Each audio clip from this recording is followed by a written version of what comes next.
Γεια σε όλους και καλώς ήρθατε στο κανάλι Culture Caravan. Αυτή είναι μια σειρά βίντεο με τίτλο «Κράτος του Ισραήλ ή κατεχόμενα Παλαιστινιακά εδάφη», στην οποία όσο μπορώ και μέχρι να ολοκληρωθεί θα δίνω μια εικόνα σχετικά με κάθε συγκεκριμένο χρονικό διάστημα που οδήγησε στη σημερινή κατάσταση στην περιοχή, ήδη πριν ακόμα και από την ίδρυση του κράτους του Ισραήλ, από την ίδια την ιδέα που οδήγησε σε αυτήν.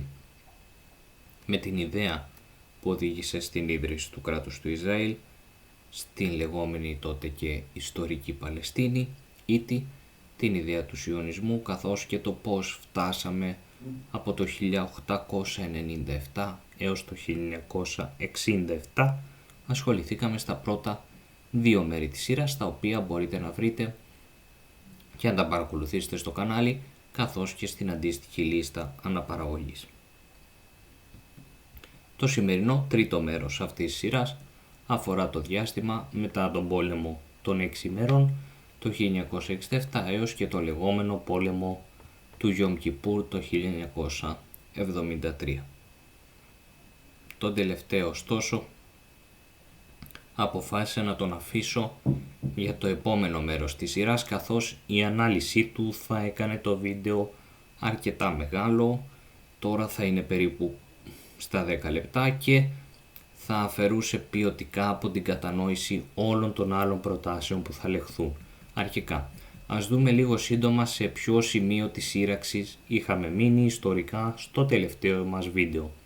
Ο πόλεμος των 6 ημερών, ο οποίος διήρκησε από τις 5 έως τις 10 Ιουνίου 1967, ήταν μια σύντομη αλλά έντονη σύραξη στην Μέση Ανατολή. Ήταν μια σύγκρουση μεταξύ του Ισραήλ και ενός συνασπισμού αραβικών κρατών, ήτι της Αιγύπτου, της Ιορδανίας και της Συρίας. Είχε αποτέλεσμα μια συντριπτική νίκη για το Ισραήλ και την επακόλουθη κατάληψη μεγάλων εκτάσεων εδάφους από τα γύρω αραβικά κράτη. Με άλλα λόγια, σε λιγότερο από 6 μέρες το Ισραήλ υπερτριπλασίασε τα εδάφη του, τα οποία πλέον περιελάμβαναν, εκτός των ήδη υπάρχοντων, την Ανατολική Ιερουσαλήμ, τη Δυτική Όχθη, τη Λωρίδα της Γάζας, τα υψίπεδα του Γκολάν και τη Χερσόνησο του Σινά.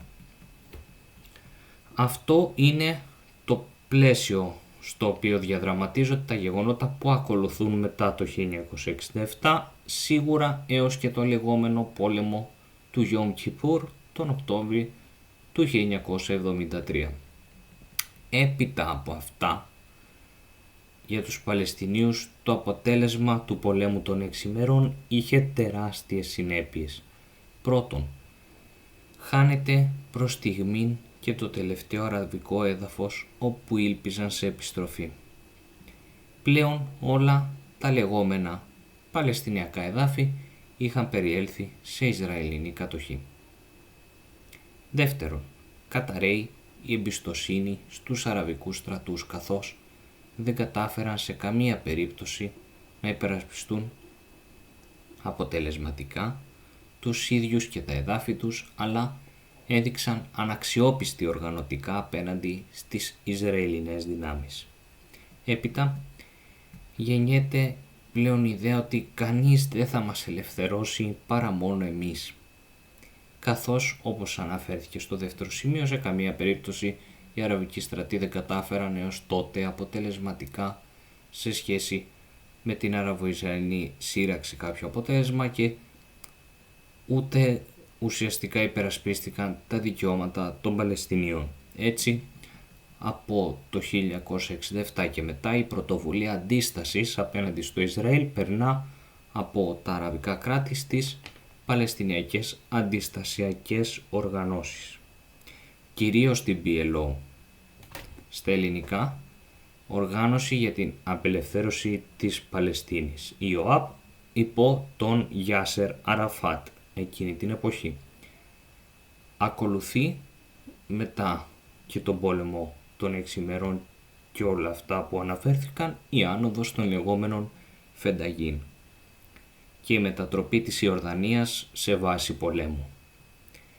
Μετά το 1967, χιλιάδες Παλαιστίνοι Φενταγίν ή μαχητές της ελευθερίας στα ελληνικά συγκεντρώνονται στην Ιορδανία, επειδή εκεί βρίσκονται ήδη τεράστιοι Παλαιστινιακοί προσφυγικοί πληθυσμοί, συνορεύει η Ιορδανία άμεσα με τη Δυτική Όχθη και το Ιορδανικό κράτος ανέχεται στην αρχή τη δράση τους.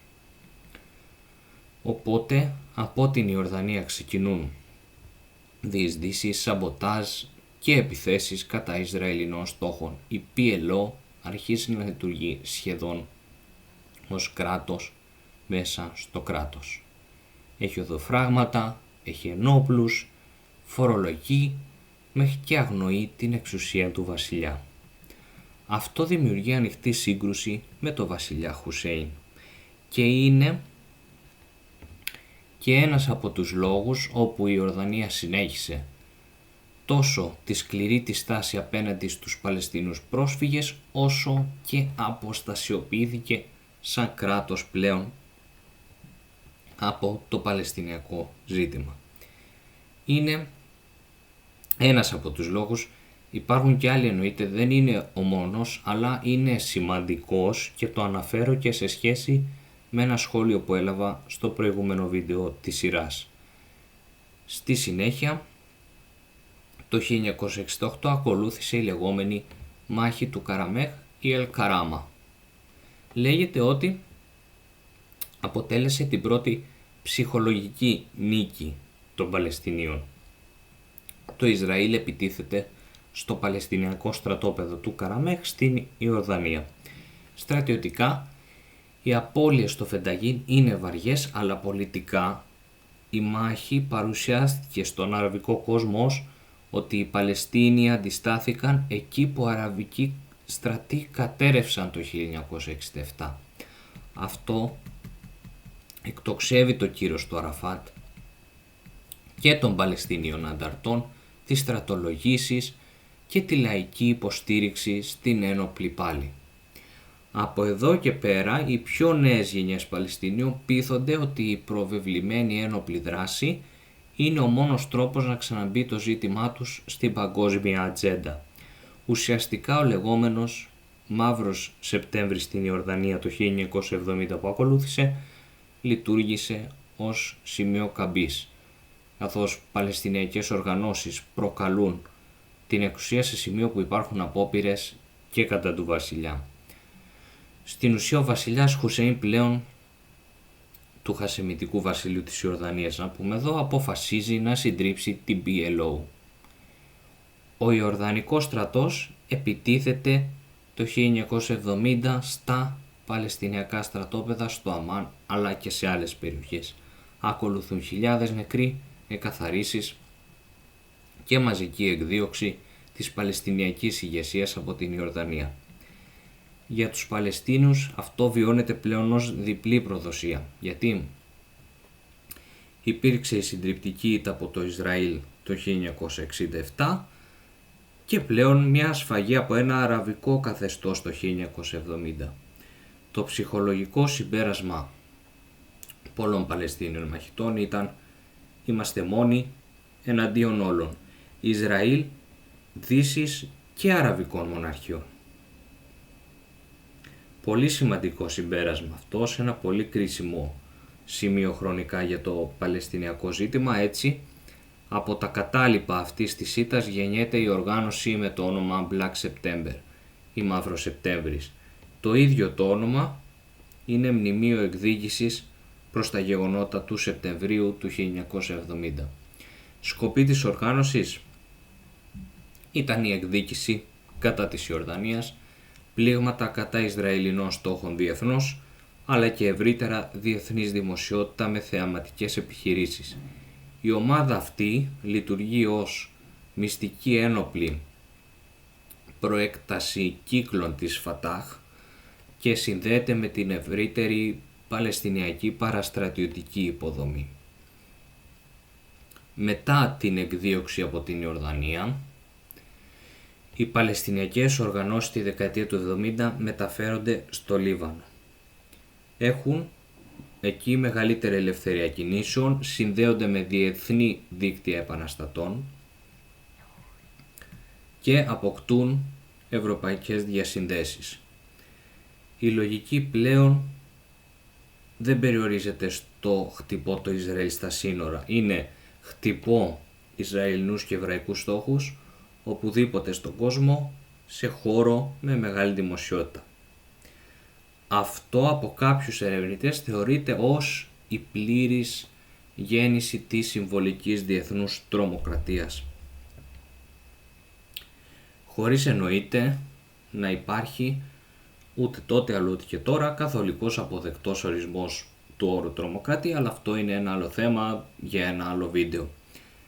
Κάπως έτσι φτάνουμε στο 1972 και τους θερινούς Ολυμπιακούς Αγώνες του Μονάχου της Γερμανίας, όπου έμελε να σημαδευτούν από ένα πολύ δυσάρεστο γεγονός. Ένα γεγονός που ονομάστηκε και σφαγή του Μονάχου. Θα το αναφέρω συνοπτικά για τις ανάγκες του βίντεο, αλλά προτείνω να ανατρέξετε και στις πηγές στην περιγραφή, αλλά και την ταινία με τίτλο Μόναχο 1972. Οπότε, τι ήταν η σφαγή του Μονάχου? Ουσιαστικά ήταν μια τρομοκρατική επίθεση εναντίον μελών της Ισραηλινής Ολυμπιακής Ομάδας κατά τη διάρκεια των θερινών Ολυμπιακών Αγώνων το 1972 στο Μόναχο της Γερμανίας. Στις 5 Σεπτεμβρίου 1972, 8 Παλαιστίνοι ένοπλοι της οργάνωσης Μαύρος Σεπτέμβρης που προαναφέρθηκε σκαρφάλωσαν το φράχτη του Ολυμπιακού χωριού και εισέβαλαν στα διαμερίσματα που διέμενε η Ισραηλινή αποστολή. Πήραν ομήρους απαιτώντας την απελευθέρωση περισσότερων από 200 Παλαιστινίων που κρατούνταν σε Ισραηλινές φυλακές, αλλά και την ασφαλή μεταφορά τους σε άλλες χώρες της Μέσης Ανατολής.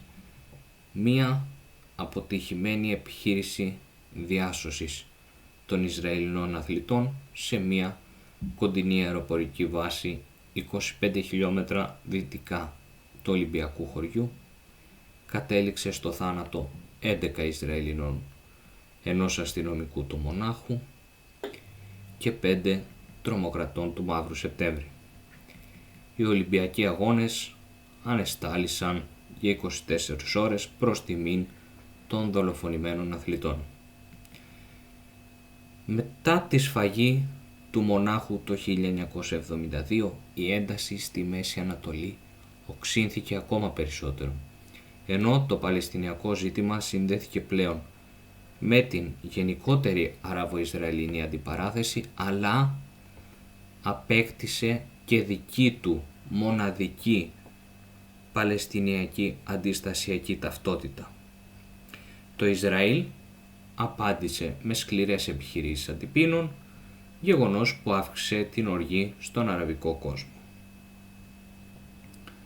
Παράλληλα, η Αίγυπτος και η Συρία θεωρούσαν αβάσταχτη τη συνέχιση της Ισραηλινής κατοχής εδαφών από το 1967 και την αδυναμία διπλωματικής λύσης.